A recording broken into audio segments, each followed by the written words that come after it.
Oui, pour ce qui concerne la révision ou les changements de la Constitution, ce que nous devons retenir d'abord est que la Constitution, c'est un couteau à double tranchant. Couteau à double tranchant parce que on peut la tailler selon ses besoins, mais cette même Constitution vous sera opposée demain. Je donne un exemple très récent. La Constitution que nous avons actuellement, elle a été rédigée par les législateurs sous la houlette du président Joseph Kabila en 2006. Mais quand nous sommes arrivés en 2018, cette même constitution lui a été opposée, il a été obligé de laisser le pouvoir. Et donc si nous devons changer la constitution ou réviser la constitution, il faut que cela se fasse d'une manière inclusive. Parce que si ce n'est pas inclusif, ce qui est opposition aujourd'hui, demain, ça peut être majorité présidentielle aussi. C'est pourquoi la société civile, les confessions religieuses, l'opposition,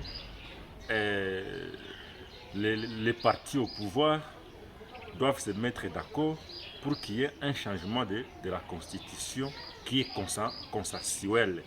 Dans le cas contraire, demain ou après-demain, si ce n'est pas pour l'intérêt de l'homme congolais, ce n'est pas pour l'intérêt de quelqu'un qui est au Nord Kivu, au Kasaï, qui est à Kisharo, qui est à Goma, cela va créer des problèmes. Donc pour moi, je suis d'accord si cela est inclusif, mais aussi qu'il y ait aussi changement du type d'homme congolais.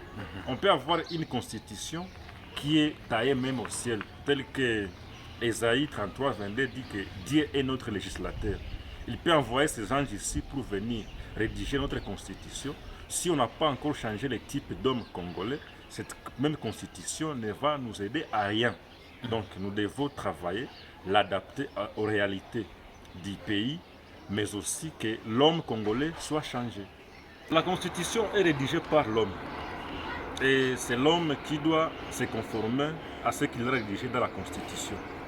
On peut avoir une bonne constitution, mais si on n'a pas des acteurs, la volonté des décideurs pour qu'il y ait le bien-être de la population, le bien-être du pays, rien ne peut aller. Donc dire que la constitution bloque, c'est aussi une exagération.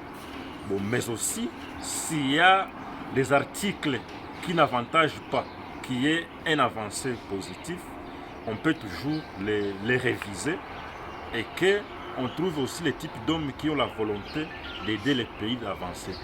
Ce que moi je peux placer est que c'est un conseil et je dois faire savoir au régime en place que la constitution là c'est un couteau à double tranchant parce qu'on peut penser la changer aujourd'hui selon ses besoins, mais demain la même constitution leur sera opposée et il sera obligé de s'y conformer. Donc il faut le faire pour l'intérêt de l'homme congolais.